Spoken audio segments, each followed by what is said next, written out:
En estos últimos días hemos tenido aquí en A Fondo varias voces económicas que hemos invitado para que nos expliquen desde sus diversos puntos de vista cómo ven los planteamientos que hace el gobierno en materia de reactivación económica. Sobre todo después de que en el 2023 la economía colombiana solo creció en un 0.6% y nos salvamos por un pelito de caer en una recesión económica. Desde que el gobierno planteó sus pilares para la reactivación económica de este año, sobre todo después de conocer una muy buena noticia del crecimiento del primer trimestre de este año, trajimos al ministro de Hacienda, Ricardo Bonilla, quien nos explicó de manera muy sucinta los pilares fundamentales sobre los cuales el gobierno quiere iniciar la reactivación económica. La perspectiva es que cuando estaba el ministro Campo hicieron las proyecciones para el año 2023, ahí dijeron Colombia va a crecer en el 2023 1%. En eso coincidió con el banco. Y otros decían va a crecer el 0,6 y otros decían va a crecer 1,2. Sí. Eso siempre difiere. El hecho cierto es que el banco aún sostiene que podríamos crecer al 1 y otros inversionistas dicen no, Colombia no va en el 1, ya va en el 1,5. Un banco antier subió sus expectativas de 0,6 a 1,2, la duplicó, explicó por qué. Y así lo han venido haciendo otros y opinadores internacionales ya nos llevan a 1,8 y podríamos llegar al 2. Es decir, Colombia sí va a tener una desaceleración como la tiene todo el mundo, pero las expectativas primarias que eran crecer solo al 1, poco a poco han venido subiendo y podríamos terminar el año en un buen 2.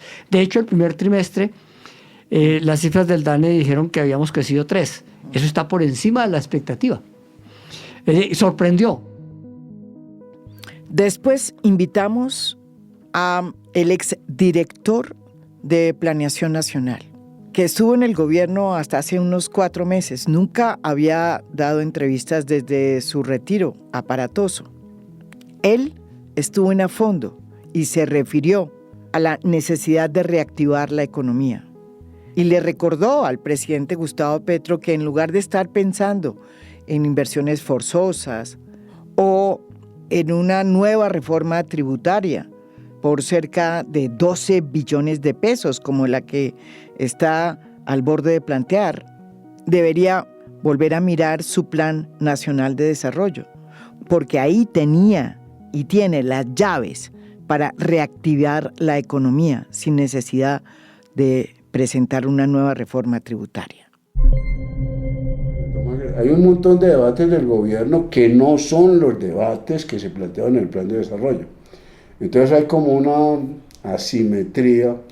Ahora que se habla de reactivación, pues junto con el plan de desarrollo, Planeación sacó un COMPES de reindustrialización. Yo no he oído, María Jimena, estos días, que se diga los instrumentos de reactivación están en el COMPES de reindustrialización que hizo Planeación Nacional con los demás ministerios.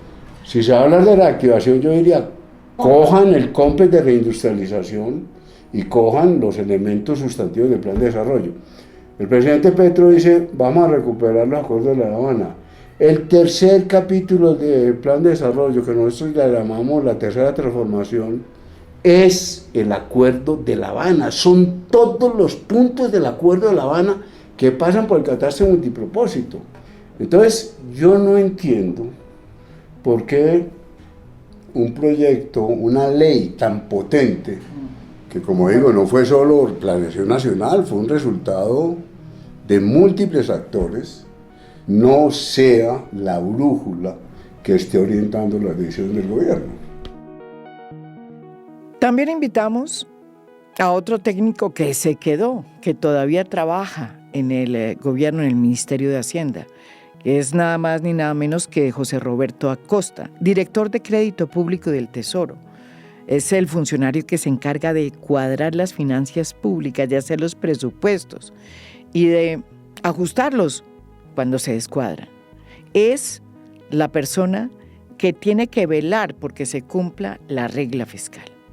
Esa medida que existe desde el gobierno de Juan Manuel Santos y que básicamente es una exposición de buenas intenciones por parte de un gobierno para asegurarle al mercado internacional que no va a gastar más de lo que tiene.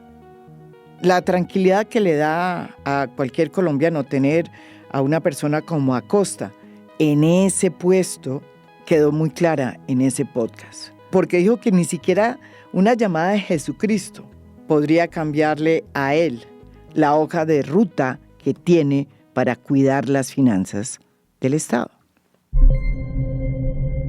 Entonces, cuando yo veo en un contrato que hay que leerlo con mucho cuidado, que ni siquiera había pasado a crédito público, porque cuando llega a crédito público a mí me puede llamar el Jesucristo diciendo, director, necesito esto en 24 horas. Yo digo, perdón, señor o doctor Jesucristo, aquí se cumplen unos procedimientos de revisión de contratos porque los precedentes que genere crédito público van a terminar siendo adheridos por banca multilateral y demás. Así que del afán, nada. Si ellos saben que llega a crédito público el contrato y llaman a Acosta y Acosta a Jesucristo le dice que no presione, pues también arroba y a cualquiera. Y en crédito público, muy juiciosamente, no nos comprometemos con una fecha específica porque hemos encontrado unas cláusulas en los contratos que uno dice, Dios mío, menos mal somos aquí juiciosos. Las empresas han salido también a dar su opinión en torno a los parámetros con los que el gobierno está planteando la reactivación económica. Y ya el presidente de la ANDI salió a decir que no se ve con buenos ojos una nueva reforma tributaria, porque si eso llega a suceder, el país entraría en una recesión económica. El Estado no puede estar simplemente decidiendo yo voy a gastar cuanto quiera gastar y sencillamente hogares colombianos y empresas colombianas pásenme los recursos. Para darles una idea, antes de la pandemia, el porcentaje del gasto del gobierno nacional como porcentaje del PIB era solo del 23%, así lo fue en el 2018, del 23.6% en el 2019. Durante la pandemia creció muchísimo. En el año 2022 subió al 24.1%, en el 2023 al 26% y 2024 subió al 29.7% y al 29.4%. Es decir, tenemos un estado significativamente más grande dentro de la economía de lo que teníamos en el pasado. Pregunto, ¿será que Colombia tiene capacidad de darle al Estado tantos recursos? ¿Será que el Estado puede ejecutarlo? ¿Será que es mejor que lo tenga el Estado a que lo tengan las familias colombianas o las empresas? Probablemente por eso tenemos una caída tan fuerte en la inversión. Esta discusión es una discusión seria que nos afecta a todos y de la cual dependerá el futuro de nuestro país. Si nos equivocamos en una decisión mal tomada en términos presupuestales y en términos tributarios, probablemente estaremos llevando a Colombia en el camino o al camino de la recesión.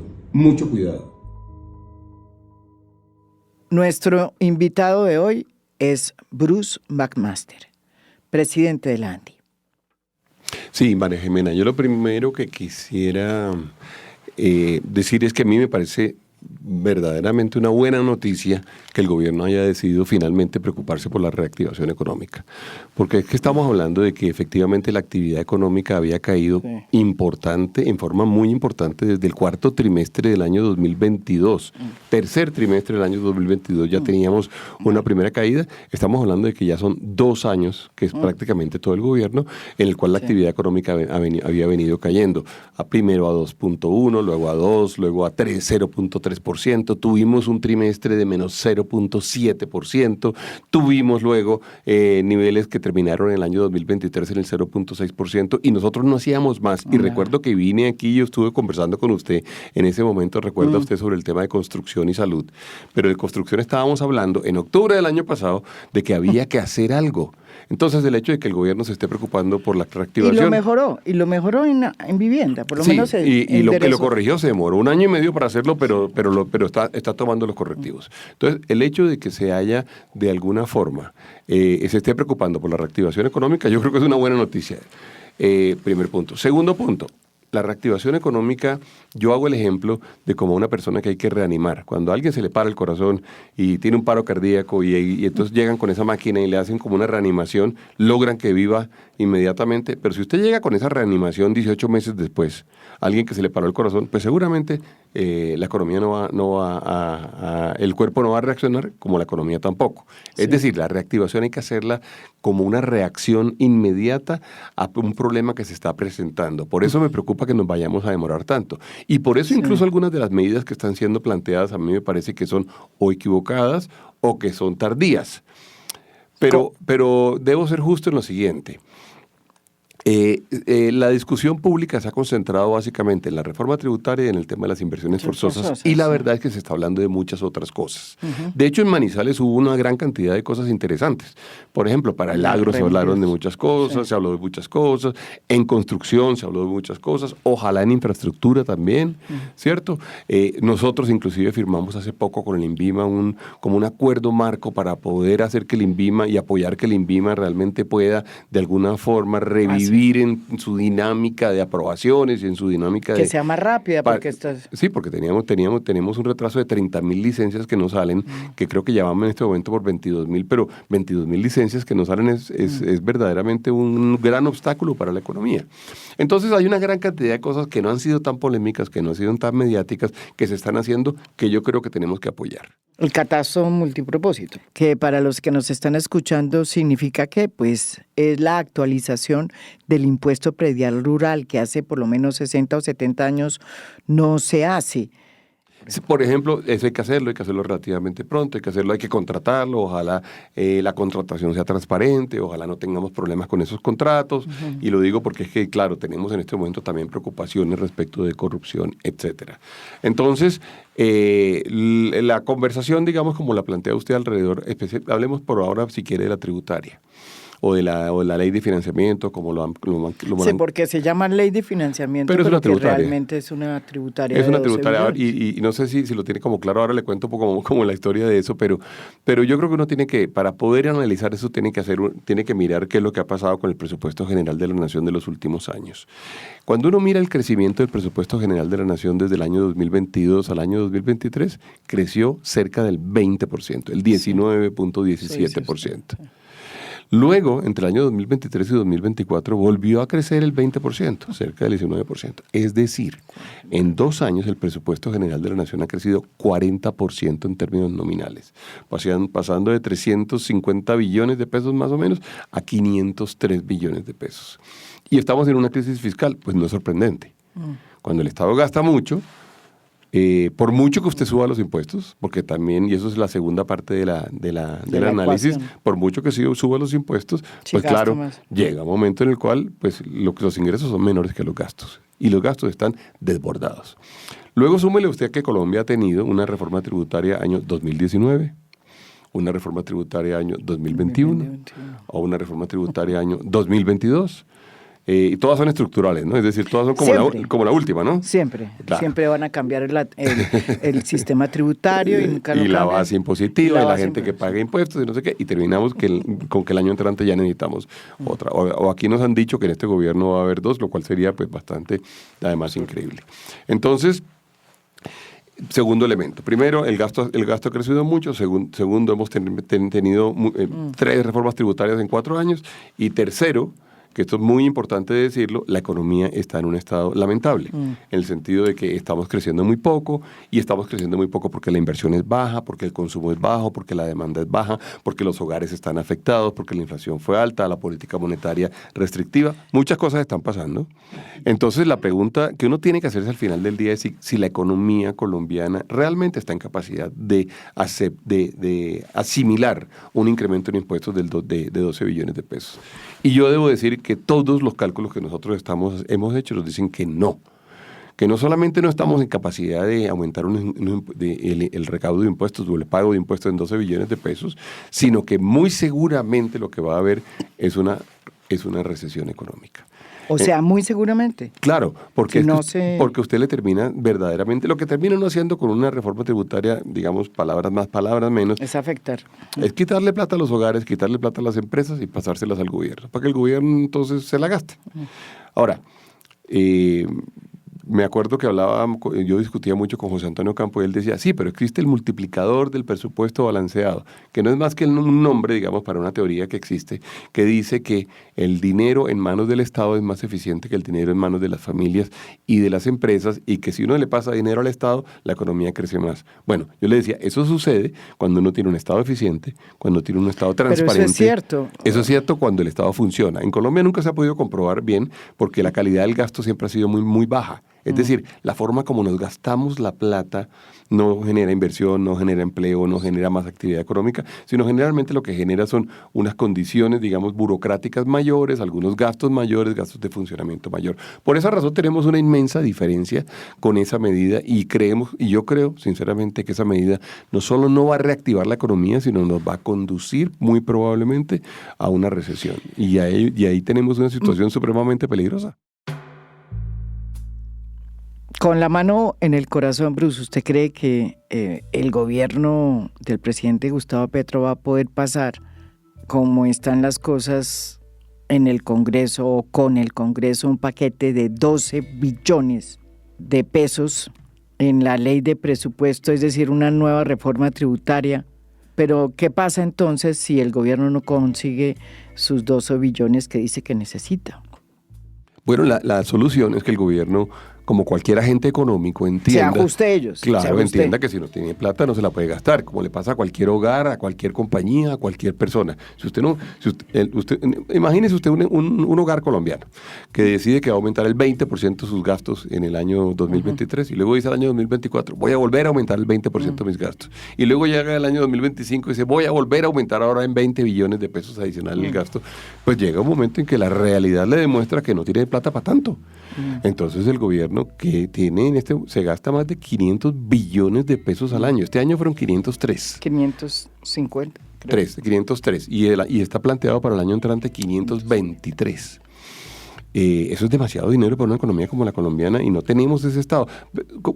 Una cifra que puede ser interesante. Hace 3 años el presupuesto general de la nación era cerca del 24% del Producto Interno Bruto colombiano. Hoy en día, después de estos 2 años de gobierno, es del 30%, María Jimena. Y queremos mantenerlo en el 30%. Usted ha dicho que, digamos, ese crecimiento del Estado no hay cómo pagarlo. Pero por el otro lado, lo que dice el presidente Gustavo Petro es que eso tiene que ver con unas políticas sociales nuevas que van precisamente a proteger y a favorecer a los más débiles de esa cadena, a los pobres, con subsidios. Esa era en el fondo la gran propuesta de la Colombia humana. No obligatoriamente en la cadena, no obligatoriamente hacia abajo, y le voy a poner un ejemplo que es el de los jóvenes famosos, a los cuales él dijo que le iba a entregar $1 millón de pesos para que no delinquieran. Esos no son jóvenes que obligatoriamente son jóvenes en condición de vulnerabilidad, sino son jóvenes que de alguna forma se les está tratando de decir no se metan en esto para recibir la plata por otro sitio. Tiene que ver en parte con eso, pero es que eso también, María Jimena, eso yo me imagino lo hubiera querido hacer cualquier gobierno. El problema es si tienen la plata o no tienen la plata para hacerlo. Primer punto. Segundo, ha estado acompañado por prácticamente una política de inversiones públicas nula. No hay inversiones en acueductos, no hay inversiones en puertos, no hay inversiones en carreteras, la infraestructura está muy caída, no tenemos los proyectos de vivienda de interés social. Ahí tenemos un problema grande. Y sí ha habido un incremento significativo en la burocracia. Es decir, en el número de personas con clientelismo o sin clientelismo que se han venido contratando.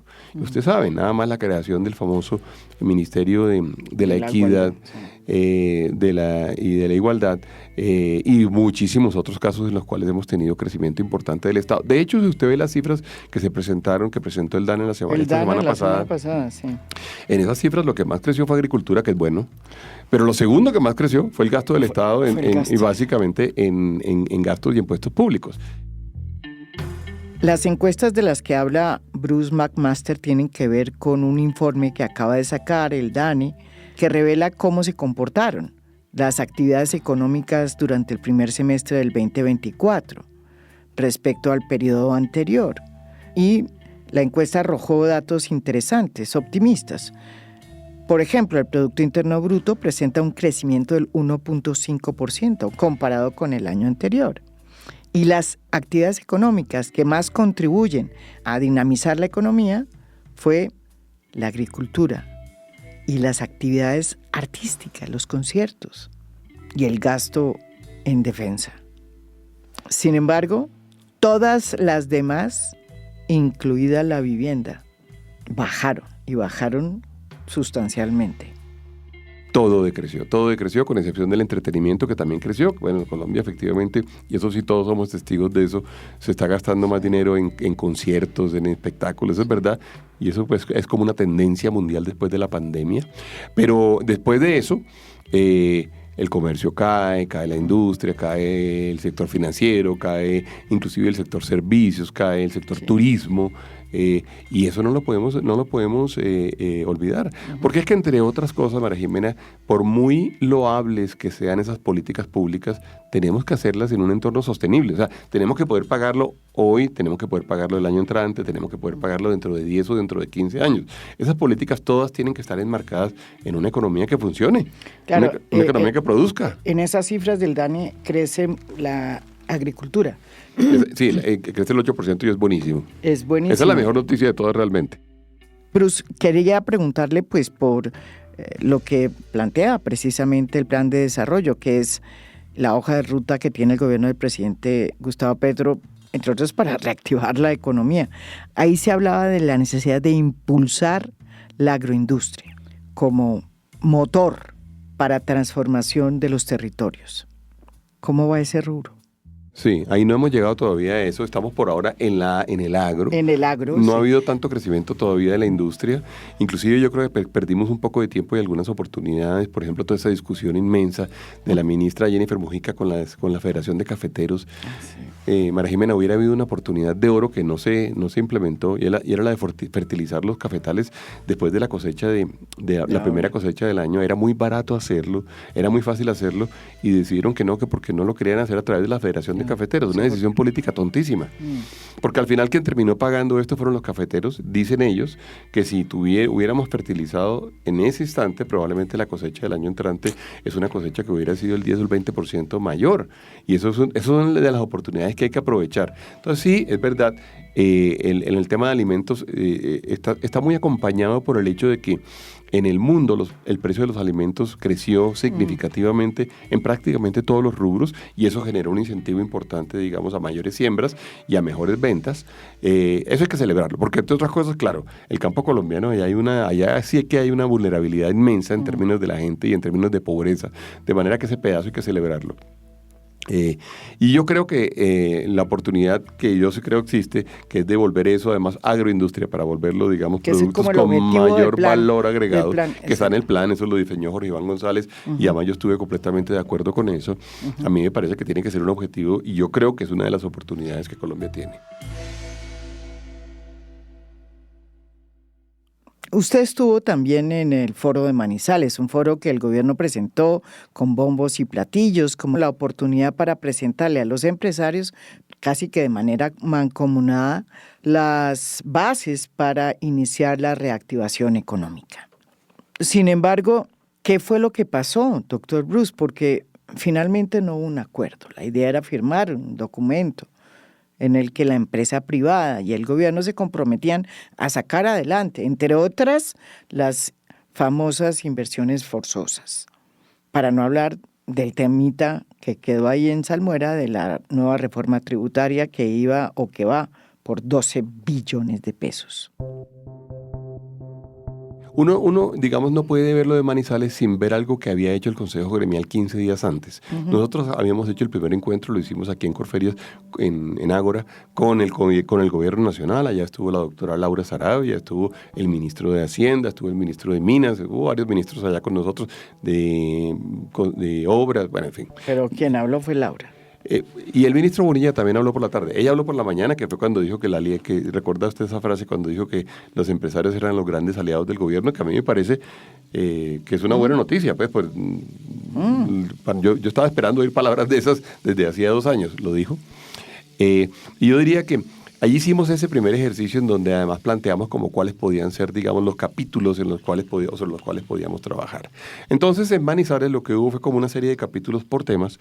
Entonces, un capítulo agrícola, hubo algunas cosas que se firmaron, que fueron acuerdos que se hicieron, trabajar con el INVIMA, trabajar con el ICA, hacer sistemas de financiación, algunos relacionados con el sector construcción. Usted sabe que ahí tenemos además por una terquedad ideológica tontísima que nos ha costado tanto, que era la focalización de los subsidios. Sí, y tenemos 32 sectores de la industria caídos, pero además un desempleo de 1.500.000 personas que dependen de ese sector que está muy afectado, pero se firmaron unas cosas interesantes. Luego hubo otro que fue el cual participé yo, que fue el último, en donde se está hablando de financiamiento y se habló pues del tema se mencionó originalmente el tema de que iba a haber o que quería el gobierno, de acuerdo con su déficit presentado en el presupuesto, quería sacar una ley de financiamiento de 12 billones de pesos, lo cual pues mi opinión coincide con la que le acabo de decir ahorita. No hay espacio para eso, realmente lo que hay que es reducir el gasto. Y luego, pues sin darnos muchos detalles, yo lo que le dije al ministro de Hacienda es, el ministro me dijo, ¿y usted no está de acuerdo con que se baje la tarifa corporativa a las empresas? Yo le dije, claro que sí, ministro, pero si usted lo que necesita son 12 billones de pesos adicionales, me imagino que la ley de financiamiento trae más cosas que bajarle la tarifa corporativa. Me imagino ¿dónde están los otros impuestos que se le van a...? ¿Qué es lo que nos va a cobrar? Cuéntenos, porque yo no puedo entrar en una reforma tributaria o a apoyarla si usted no nos cuenta qué es lo que piensa cobrar y cómo lo piensa cobrar. Entonces dijo que lo voy a presentar a mediados de septiembre. Entonces no sabemos, pero pues evidentemente pues alguien lo va a pagar. ¿Quién lo va a pagar? La pregunta al final, ¿son las familias o son las empresas? Porque es que no hay nadie más que pague impuestos en Colombia. Y tenemos que entender quién lo va a pagar. Entonces se habló de una tarifa diferencial para las empresas, porque no todas las empresas son como el éxito. Hay pequeñas, medianas, más medianas que otras, en fin, hay una cantidad de empresas y todas las empresas por igual se les cobra el 35%. No, eso hay en muchas partes del mundo, lo hay en Colombia, lo ha habido en el pasado también, y eso si se piensa bien, funciona bien. Ahora, lo que pasa es que eso no es automático nunca. Usted cambia el impuesto de renta y eso no tiene vigencia, no puede entrar en vigencia sino sobre las declaraciones de renta del año 2025, por lo tanto, estamos hablando de los impuestos a pagar en el año 2026, es decir, eso no va a ser parte de la reactivación, porque si vamos a esperar 2 años para reactivar la economía, pues ahí tenemos un problema de marca mayor.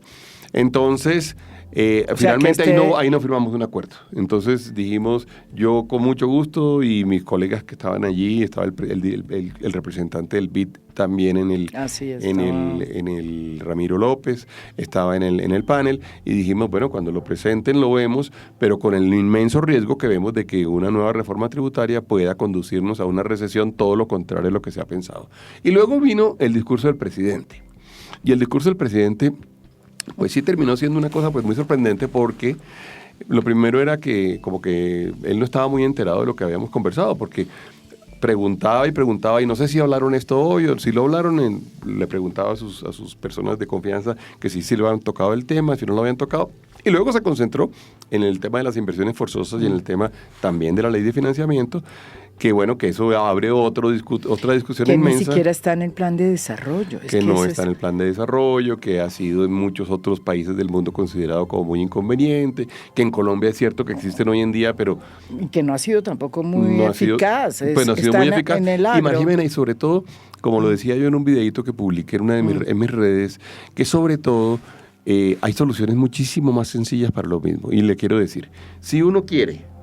Uno puede querer 2 cosas con la gente que hoy en día no tiene acceso al crédito. Primero, darle acceso al crédito. Claro, ¿qué es lo que está diciendo Jonathan Malagón? Ellos están proponiendo eso desde Abasto Bancario. Ellos lo proponen, de acuerdo, y nosotros también lo hemos propuesto diciendo lo siguiente: hay un mecanismo que está a la mano del gobierno que se llama Fondo Nacional de Garantías, en donde usted básicamente, si hay una persona que no tiene acceso a crédito porque no es elegible desde el punto de vista de riesgo, usted, Estado, le puede decir, yo respaldo ese crédito. Primer punto. que es un poco, a la misma persona que usted pensaba darle el dinero con las inversiones forzosas, le puede decir yo respaldo ese crédito. Y usted puede tener luego otra duda, y es, sí, pero es que el crédito es muy costoso, entonces esta persona va a tener que pagar, lo es, claro, que esta persona va a tener que pagar unos intereses demasiado altos. Entonces, para eso hay otra solución que el gobierno también la tiene a su disposición, que es el subsidio a la tasa de interés, que hoy en día se hace y que se ha hecho históricamente para el sector construcción. Entonces, la verdad es que con esos dos instrumentos, usted no le genera una incertidumbre al sector financiero como la que hay hoy en día. No entramos en discusiones eternas. Hoy la economía no hace más que hablar de las inversiones forzosas. Ay, sí. Y la verdad sea dicha, tenemos muchos otros problemas que discutir. Yo, por ejemplo, ando muy preocupado con el tema energético. Ya que usted toca ese tema de la energía, le pregunto, ¿qué están diciendo los empresarios ante la posibilidad de que el próximo año no tengamos gas? Como ya lo dijo el propio Ecopetrol. Y no solo eso, hay también una situación muy complicada en materia de energía. Según los que saben de cómo es que funciona el sistema, estamos al borde de un colapso por muchísimos factores que se han ido juntando y que han convertido el próximo año en un momento muy difícil en esa materia. Dos cosas. Uno no sabe, cuando le dicen a uno encontré gas, es decir, veamos, se acuerda uno como de las películas del lejano oeste y tal, encontré gas, y perfecto. Pues ese gas hay que cogerlo, hay que extraerlo, hay que generarle un tubo, hay que tener un gasoducto que llegue de un sitio al otro, que ojalá se conecte luego con la red para que luego pueda llegar a los fogones y a las cocinas y a las estufas de las casas colombianas y a las termoeléctricas y a las empresas. Entonces, muchos de los gases que se están identificando, que son buena noticia, no pueden ser inmediatamente utilizables. Ahora, en todo caso, hay que ver muy bien de qué tamaño estamos hablando. ¿Por qué? Porque el déficit que está previsto en este momento, según cifras de Ecopetrol o cifras de Naturgas o cifras de la ANDE, son déficits gigantes. Es decir, hoy en día lo que dice Ecopetrol es que nos pueden estar faltando 112 millones de pies cúbicos al día, en términos de gas, al día.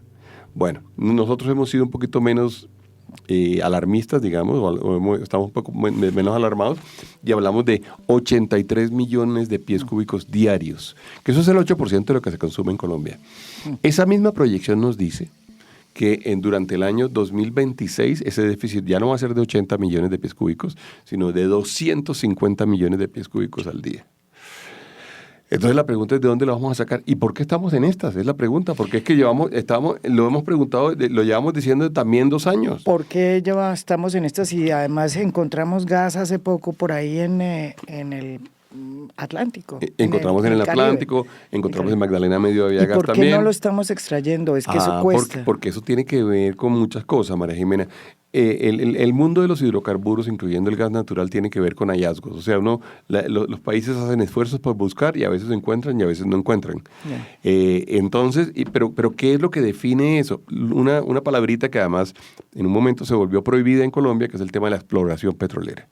Entonces el gobierno llegó y dijo que no íbamos a hacer más exploración petrolera y nos encontramos con que efectivamente para poder encontrar hay que buscar. El que no busca no encuentra. Literalmente parecería que es una simplificación del problema. No, el que no busca no encuentra. Y Colombia decidió no buscar. Colombia dijo, no, yo voy a buscar lo que estoy buscando ahora, es decir, los contratos, pero yo no voy a incrementar la búsqueda. Pero no nuevos. No voy a incrementar la búsqueda. Y eso ha hecho que estemos en el problema que estamos. Además también, es cierto, se suspendieron unos proyectos que había en el Magdalena Medio para ver si eventualmente se podía o no se podía extraer un gas sin consecuencias ambientales, y para eso había unos proyectos pilotos, 2 o 3 proyectos pilotos, que se suspendieron de un día para otro. Se le dio la orden a Ecopetrol de que no, por una discusión también ideológica compleja. Y allí hubiéramos tenido gas para 20 años, nada más con esos pozos, y decidimos no. Y después dijeron, no, pero es que se lo podemos comprar a Venezuela. Pero eso tampoco funciona. Pero lo de Venezuela pues no funciona por 2 o 3 razones. Primero, porque no tenemos un gasoducto está roto, que esté en funcionamiento. Segundo, porque el gasoducto tiene unas bombas que estaban diseñadas para mandar el gas hacia allá, no hacia acá. Entonces había que comprar las bombas y había que montarlas. Y tercero, porque además no se podían hacer negocios con PDVSA porque PDVSA tiene una sanción grande con Estados Unidos en una lista que se llama OFAC. Entonces las razones eran todas. Y luego adicionalmente nos encontramos con que además Venezuela no ha hecho ningún esfuerzo por activar ese gasoducto, además porque no tiene por qué hacerlo. Pues a menos que quiera ayudarnos y no parece que tengan una intención de ayudarnos. La otra alternativa es que importemos gas por la gasificadora de Cartagena. Entonces ahí hay unas licencias que se necesitan que no existen, que son las de pasar un tubo adicional por debajo del canal del dique. Ahí lo necesitamos. O también la posibilidad de que haya una regasificadora en el Pacífico o en el Atlántico. Y eso no ha pasado tampoco. Entonces, ¿qué pasa? Pues entre que esperamos, estudiamos, nos alarmamos, nos tranquilizamos después con la próxima noticia. El 31 de octubre se acaban los contratos de gas y vamos a tener, el 31 de diciembre, perdón, y se acaban los contratos y vamos a tener problemas con el gas. Ahora, ¿qué le pasa a un país como Colombia cuando le falta gas? Es la pregunta que tenemos que hacernos. Que tienen que comprarlo afuera a unos precios mucho más altos. 50% más. Es decir, el gas pasará de $7 a $12 o de $7 a $14, que es casi el doble de 7, o es el doble de 7. Sí. Bueno, ¿y quién va a pagar esa diferencia? Entonces hay tres posibles paganinis de esta historia. La industria, que entonces va a tener que digamos, incrementar los precios de los productos que sacamos y seguramente seremos menos competitivos y generará una afectación sobre los hogares. Las generadoras de energía, que ya sabemos el problema que tenemos nosotros con las tarifas de energía. O los hogares colombianos. Entonces, que van a recibir las facturas más altas. Por supuesto. Entonces, tenemos que ver realmente cómo vamos a solucionar ese problema y la crisis que se nos pueda venir. O quién va a pagar la diferencia, porque esa es la otra alternativa. Y no creo que querramos entrar en un problema como el que ya teníamos con la gasolina, donde había una porción de la gasolina que estaba siendo subsidiada por parte del Estado. Entonces, el problema no es menor. Y es un problema sobre el cual hemos venido alertando, llevamos también un año alertando y por eso también dijimos, es un error parar la exploración, es un error parar los proyectos piloto, pero ahí estamos. Y eso es el gas. Y luego está el tema de la energía misma, la energía eléctrica. Hay un sistema que se montó desde hace mucho tiempo, desde que en la época de Gaviria, del presidente Gaviria, a comienzos de los 90, el país sufrió el apagón. Desde ese entonces se montó un sistema precisamente para evitar futuros apagones. Bueno, ese sistema que nos había funcionado por muchísimas razones está hoy pasando aceite, por decirlo menos. Entre otras porque el 70% de esa energía que consume el país proviene de la energía hidráulica. Y en los últimos años, por decisiones de los gobiernos, no se han vuelto a construir hidroeléctricas. Y la hidroeléctrica que tenía que entrar, que es la hidroeléctrica de Hidroituango, pues se ha demorado. Y eso ha impuesto al sistema un estrés del que todavía no se ha recuperado. Pero no es ese el único problema. ¿No es verdad, Bruce? Ese es un mundo complejo, además, sobre el cual Colombia había trabajado mucho o ha trabajado mucho. Por una razón especial, María Jimena. La energía nuestra depende mucho de la naturaleza. ¿En qué sentido? Nosotros dependemos de que llueva, ahora vamos a depender de que haya sol, dependemos de que haya viento, dependemos de que haya gas natural, dependemos, bueno, en fin. Entonces el sistema nuestro es un sistema que es bastante limpio y eso es bueno, y porque en una muy buena parte dependemos del agua. 70%. 70%, pues nosotros podemos producir hasta el 70% con origen hídrico, o sea, básicamente con lo que está en las represas y demás. Con eso dicho, la verdad es que es un poquito incierto porque uno al final no sabe realmente en marzo cuánta agua va a haber, en mayo cuánta agua va a haber, en agosto cuánta agua va a haber. Entonces teníamos que tener unas alternativas a las hídricas para poder, digamos, generar en los casos en que no hubiera agua, que son las térmicas. Y esas térmicas operan con tres combustibles. Con fuel oil, que es como un derivado del petróleo, ¿cierto? Con ACPM y con diésel y no sé qué, fuel oil, bueno, y funcionan con carbón también. Ahora bien, entonces la pregunta es ¿por qué todavía tiene plantas con carbón, por ejemplo? Bueno, porque a veces no hay suficiente energía de la otra y nos toca ir prendiendo plantas. Bueno, y entonces la pregunta es, ¿y uno cómo le paga eventualmente a una planta que está prendida o apagada el hecho de que esté disponible para el sistema? Entonces el sistema se imaginó mecanismos mediante los cuales teníamos una alta disponibilidad de plantas, pagábamos por esa disponibilidad, pero con eso nos asegurábamos que aunque no hubiera agua, teníamos otra forma de generar energía. Y a eso se refiere cuando se habla de los cargos por disponibilidad, que entre otras cosas el gobierno nacional critica tanto. Y a veces dice, pues le están pagando por estar apagado, qué negocio tan grande. No, es que, claro, queremos que estén ahí, que estén apagados, y además no queremos prenderlas porque emiten muchísimo más que lo que emite eventualmente el agua. Hace unos meses, cuando hubo esta sequía, el país estuvo al borde de apagarse. ¿Qué fue lo que pasó, Bruce? Y le quiero decir, claro, y la situación fue tan crítica o ha sido tan crítica en términos de lo que nos ha venido sucediendo que hemos tenido que prender todas las térmicas y de hecho la térmica de carbón, que es por supuesto la que más emisiones envía a la atmósfera porque es de alguna forma la menos amigable desde el punto de vista ambiental, ha tenido que estar prendida a 100% de su capacidad, cosa que no pasaba hace mucho tiempo. Hubiéramos querido probablemente tener plantas a gas funcionando, pero pues no teníamos el gas. Hubiéramos querido tener otras plantas hídricas funcionando, pero pues no teníamos el agua. Entonces el sistema es un sistema complejo en donde nos conviene tener un colchón de seguridad y hay que pagar por ese colchón de seguridad. Entonces, pues el gobierno no ha estado de acuerdo con que se pague por el colchón de seguridad, no ha estado de acuerdo con que se pague por esa disponibilidad, digamos, para emergencias, y entonces genera una discusión que es una discusión, en mi opinión, injusta, pero además también inconveniente para la población, para generar para la economía. Esa es una discusión que tenemos que solucionarla pronto. ¿Es verdad que ha habido más plantas solares? Sí. ¿Las plantas solares pueden darnos abastecimiento suficiente? No. ¿Es verdad que hay más plantas eólicas que son con viento? Sí. ¿Nos dan energía suficiente? La respuesta es no, claro. Entonces, a veces el presidente se queja a veces de que las hidroeléctricas botan agua. Claro, pero se le olvida al presidente que es que una represa no es más que una contención de un río. El río tiene que seguir, el río tiene que seguir, aunque no esté generando energía, el agua del río tiene que seguir fluyendo porque si no, río abajo, pues las poblaciones se quedan sin el agua del río. Las poblaciones no pueden simplemente, y por supuesto, cuando se llena la represa, pues el agua simplemente se rebosa. Entonces, y eso hay que entenderlo, y es un sistema sofisticado, es un sistema mejorable, claro que sí, es un sistema que seguramente en el futuro va a tener otras alternativas. El día que, por ejemplo, la energía nuclear sea segura, seguramente una gran parte del mundo se va a ir a energía nuclear, eso va a pasar relativamente pronto, pero mientras tanto, vamos a tener que tener un sistema que sea lo más seguro posible y ahí tenemos un riesgo inmenso. Por eso nos preocupa tanto que vaya a faltar el gas el año entrante, por eso nos preocupa tanto que tengamos una demanda que ha venido creciendo y tener además una limitación muy fuerte en términos de las aprobaciones de nuevas plantas, de nuevas líneas de conexión. Hay un problema muy conocido en el sector que es la línea de conexión que une La Guajira con el resto del país, que se llama Colectora. ¿Ha oído hablar usted de Colectora? Bueno, Colectora ha tenido 1000 problemas ambientales y 1000 problemas sociales, porque las comunidades no lo dejan activar, porque le costó mucho tiempo ponerlo en funcionamiento y luego porque no tenía licencia ambiental. Bueno, Colectora, si queremos utilizar toda esa energía renovable no convencional que hay en La Guajira, tenemos que traerla al resto del país y para eso se necesita una línea de transmisión, un cable que no hemos podido terminar de conectar y no tienen las capacidades totales.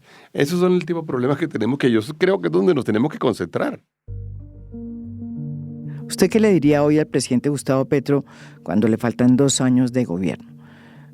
Que se meta, por ejemplo, en las cosas que son realmente importantes y no se termine desgastando en peleas de momento. Yo le diría, y en cierta forma se lo he dicho y espero también poder decírselo pronto. ¿Él va a ir a la Asamblea de la ANDI? Él va a estar invitado, por supuesto. Yo no lo de si él va a ir o no va a ir, como usted entenderá, María Jimena, no es algo que yo pueda asegurarlo, digamos, fehacientemente. Pero está invitado. Él está invitado. Yo sí les pedí que me dijeran si él iba a ir o no. Porque va a estar, por supuesto, digamos, definitivamente invitado, pero sí nos gustaría que si anuncia que va a ir, pues que vaya. Eso sí nos gustaría. Y no que nos quedemos esperando ya que de pronto no llegue, que nos pasó el año pasado, que para nosotros no fue bueno. Entonces es lo primero. Pero yo lo que le diría a él es que hay 2 cosas. Primero, más allá de sus ideas económicas que no quiero calificarlas de buenas, malas o regulares. Yo sí creo que hay ciertas cosas, digamos, en las cuales podemos tener unos acuerdos relativamente fácil, digamos, por ejemplo, alrededor de el incremento en la producción de productos y servicios en Colombia. Y deberíamos ir haciéndonos las preguntas. ¿Qué se requiere para que nosotros podamos, por ejemplo, crecer la industria? ¿Qué se requiere para que podamos, por ejemplo, asegurar el servicio de salud? ¿Qué se requiere para que nosotros podamos aumentar la inversión? Y yo voy a decirle claramente a él, en ese caso yo le diría claramente a él dónde están las incertidumbres grandes que se generan, digamos, para que alguien invierta en nuestro país. ¿Cuáles son? Por ejemplo, si hay o no hay regla fiscal, Vamos a esa, una sí. discusión inmensa. Sí. Si hay o no hay independencia del Banco de la República, uno va a estar siempre, digamos, cuestionando la independencia del Banco de la República.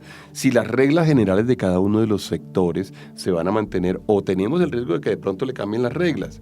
Si efectivamente el comportamiento de entidades, por ejemplo, de vigilancia y control como las superintendencias, va a ser suficientemente confiable. O, por ejemplo, va a haber, y yo estoy en absoluto desacuerdo con lo que sucedió, una intervención a unas EPS el día que se le cae la reforma de salud, que tuvo un sabor bastante político, digamos, ese hecho.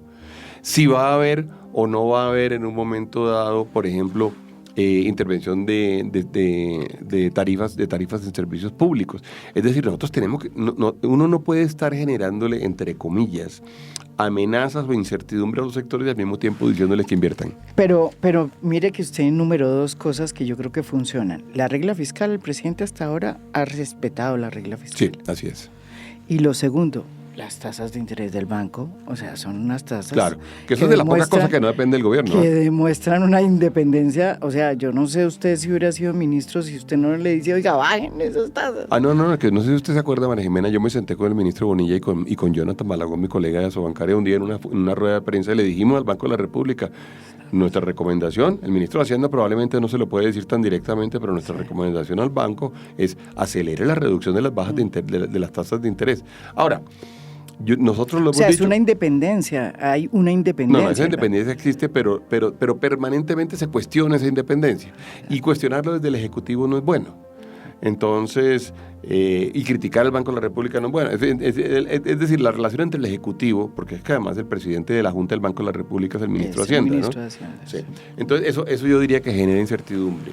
De manera que yo no tengo la menor duda. Ahora, hubo un informe interesantísimo del Fondo Monetario Internacional que trata de identificar qué tanto efecto han tenido las tasas de interés sobre la caída en la actividad económica. Y el informe del Banco Mundial, del Fondo Monetario, dice que de cada 100 pesos que cae la actividad económica, 30 se explican por las altas tasas de interés, que es muy alto. Es muy alto, es que son las tasas muy altas. La tasa es definitivamente alta. Ahora, eso también nos da más información, nos dice, hay 70% de las razones que no tienen que ver con esas tasas, ¿no? Que es donde yo le digo al gobierno, usted tiene mucho que hacer ahí. En el tema de la regla fiscal, que me parece que es como la demostración de buena voluntad que tiene, en este caso, el gobierno colombiano frente a la banca internacional, para decir que va a hacer las cosas bien y no se va a desmadrar en el gasto. Hay voces como la de Jorge Iván González, el exdirector de Planeación, que están diciendo que la situación del país está tan complicada que se podría abrir la ventana para suspender la regla fiscal. Claro que hay también voces en el mismo gobierno, como la de José Roberto Acosta, que es el director de Crédito Público y del Tesoro, que dice que no, que la regla fiscal tiene que respetarse y que se va a respetar en este gobierno de izquierda. Pero, ¿qué opina usted de la propuesta de flexibilizar la regla fiscal? Entendemos por flexibilizar, como nos lo dijo aquí el ministro, pedir un anticipo de la regla fiscal del 2025. Sí, a mí me parece un error, digamos, suspender la regla fiscal, yo lo diría, y lo voy a decir por qué. La regla fiscal que nace en el año 2011 Manuel. no es más que, no es otra cosa que como una declaración de buena voluntad o del gobierno colombiano o del Estado colombiano frente a los acreedores. Básicamente es decir a los acreedores, nosotros vamos a cumplir las reglas que ustedes los dejan tranquilos, por lo tanto, señores, síganme prestando plata. La regla fiscal para lo que sirve es para darle una señal a quien le presta plata al gobierno colombiano, que son los mercados internacionales sobre todo y los mercados relacionados con las TES. Cuando uno dice, yo no voy a cumplir la regla fiscal, o yo la quiero flexibilizar, o yo la quiero adelantar, como usted dijo ahorita, uno le está diciendo a los mercados es, yo no voy a cumplir las condiciones con las cuales me comprometí con ustedes. Entonces uno tiene que ser muy consciente de entender cuál puede ser el efecto sobre la financiación de Colombia. ¿Qué le va a pasar a la tasa de interés que pagará el Estado? ¿Qué le va a pasar a la capacidad de conseguir recursos y de endeudarse para el Estado de aquí en adelante? Si uno creyera que no le va a pasar nada a la tasa de interés y no le va a pasar nada a la capacidad de endeudamiento, pues eso significa que tiene un espacio, digamos, más allá y probablemente pudiera flexibilizarlo. Ahora, cuando a uno le dicen que lo que va a hacer es adelantar, digamos, el cumplimiento de la regla fiscal hasta el año 2025, uno en realidad lo que está diciendo como gobierno es, deme la oportunidad a mí de darme esa plata y después cóbrese al próximo gobierno, porque quien termina cerrando el 2026 será el próximo gobierno, no este gobierno. A este gobierno ya le queda un solo año completo de gobierno, que es el año 2025. Entonces eso lo terminará cerrando el gobierno del año 2026. Entonces tampoco se trata de patearle, digamos, los problemas y todos los problemas al próximo gobierno que va a tener seguramente limitaciones grandes. A mí me parece que ese es ahora, todo el mundo debe recordar que la regla fiscal es una ley que hay que cumplir. El gobierno es una ley, exactamente, la tiene que cumplir. Y anticipar la regla fiscal rompe esa ley. Claro, él tiene que pedir permiso y hay un comité de la regla fiscal que eventualmente es el que trabaja con el gobierno y que de alguna forma dice cómo están las cifras y cómo están las cosas, y hay algunos casos en los cuales incluso hay que ir al Congreso para cambiar las metas de la regla fiscal. Eso hay que hacerlo, eso es un tema, digamos, muy, muy rígido y muy bien pensado. Ahora, uno pudiera eventualmente hacerse la pregunta si estamos siendo más estrictos de lo que deberíamos ser. Y la respuesta es no, porque si uno se encuentra, por ejemplo, uno mira cuánto le cobran, por ejemplo, a un país como Perú, o cuánto le cobran a un país como México, o cuánto le cobran a un país como Chile, o cuánto le cobran a los otros países latinoamericanos, uno se encuentra que el único que está con nosotros arriba, muy arriba en costos en este momento es México. Pero Chile y Perú están significativamente más abajo, incluso Brasil también. Entonces, la verdad es que estamos pagando un servicio de la deuda gigantesco que se nos va a aumentar. Al final no es espacio para el gobierno, no es un permiso para el gobierno, no es una decisión que no tenga costo, no es una decisión política, no. La pregunta que tenemos que hacernos es cómo hacemos para tener endeudamiento barato, para que Colombia, de ese presupuesto que tiene la nación, que en esos 523 billones de pesos, la verdad es que hay 112 billones de pesos que son servicio de la deuda. Eso es altísimo. Es un montón de dinero. Y eso hay que reconocerlo. Pero pudiera ser menos, María Jimena, porque la tasa está disparada. Hoy en día estamos pagando demasiado. Bruce, yo me acuerdo que cuando el gobierno de Gustavo Petro llegó al poder, el temor de todos los empresarios, muchos de ellos, era el de que se iba a volver Colombia a Venezuela, el de que se iba a acabar la propiedad privada y que se iba a romper la institucionalidad. Eso realmente no ha pasado. Han sucedido otras cosas, de pronto menos esperadas, muchas de las cuales las hemos discutido aquí en esta entrevista. La pregunta que le hago es, 2 años del primer gobierno de izquierda, ¿cómo lo ve el presidente de la ANDI? ¿Cuál ha sido su experiencia? ¿Y en qué se equivocó? Si es que se equivocó al vaticinar cómo iba a ser este gobierno. Yo lo que le diría, María Jimena, es que todos esos cambios, digamos, a los cuales la gente le tenía inmenso temor, en realidad eran cambios que no se podían hacer de acuerdo con nuestra institucionalidad sin que los aprobara el Congreso y los aprobara Colombia. Sí. Entonces, si Colombia aprobaba eso y Colombia se iba por ese camino, pues uno realmente ahí tendría que tomar la decisión de si quería seguir invirtiendo en el país, si quería seguir trabajando en el país. O lo que teníamos era una versión no democrática. Yo nunca me imaginé que iba a haber una versión no democrática en nuestro país, de manera que a mí eso no me preocupaba. Lo que sí ha sucedido es que la argumentación, nos ha tocado incrementar por mucho la argumentación frente a la opinión pública, frente al Congreso de la República. A veces inclusive nos dicen, no, es que no estamos de acuerdo. Por allá un expresidente dijo la semana pasada que nosotros a todos le decíamos que no. Se nota que es un expresidente bastante poco informado y muy tendencioso, porque en realidad a casi todos le presentamos propuestas. De hecho, hemos presentado propuestas distintas, complementarias, alternativas, por ejemplo, para salud, para pensiones, para lo laboral. Ahora lo hicimos para lo de las inversiones forzosas, tratando de generar alternativas que se puedan implementar fácil y prontamente dentro del marco jurídico de nuestro país y dentro de la razonabilidad económica que nosotros entendemos. Entonces yo diría, ha sido una conversación muy activa, muy dinámica, en donde, bueno, yo creo que además está demostrando que Colombia es un país democrático, ¿no? Y genera incertidumbre también el hecho que cada vez esté más complicado por su relación con escándalos de corrupción el ministro de Hacienda. No es bueno porque el ministro de Hacienda o el Ministerio de Hacienda tiene que sin duda alguna darle inmensas garantías a toda la sociedad, digamos, en muchos sentidos. En el sentido, pues es que quien está manejando los recursos es la persona o la entidad con mayor disponibilidad en términos de giros, es quien define las transferencias de unas partidas del presupuesto a otra. Yo diría que esa es una realidad muy desafortunada que de alguna forma no habíamos vivido en Colombia en el pasado. Y que yo creo que amerita, digamos, hacer un esfuerzo importante por tratar de generar tranquilidad y sobre todo de generar transparencia en todo sentido para que no tengamos ese tipo de dudas. Esto es A Fondo. Mi nombre es María Jimena Duzán.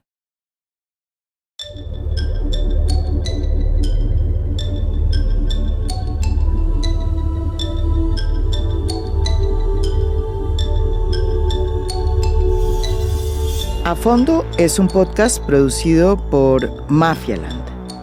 Postproducción de audio, Daniel Chávez Mora. Gestora de audiencias, Beatriz Acevedo. Música original del maestro Óscar Acevedo. Nos pueden escuchar también en mi canal de YouTube. Gracias por escuchar. Soy María Jimena Duzán.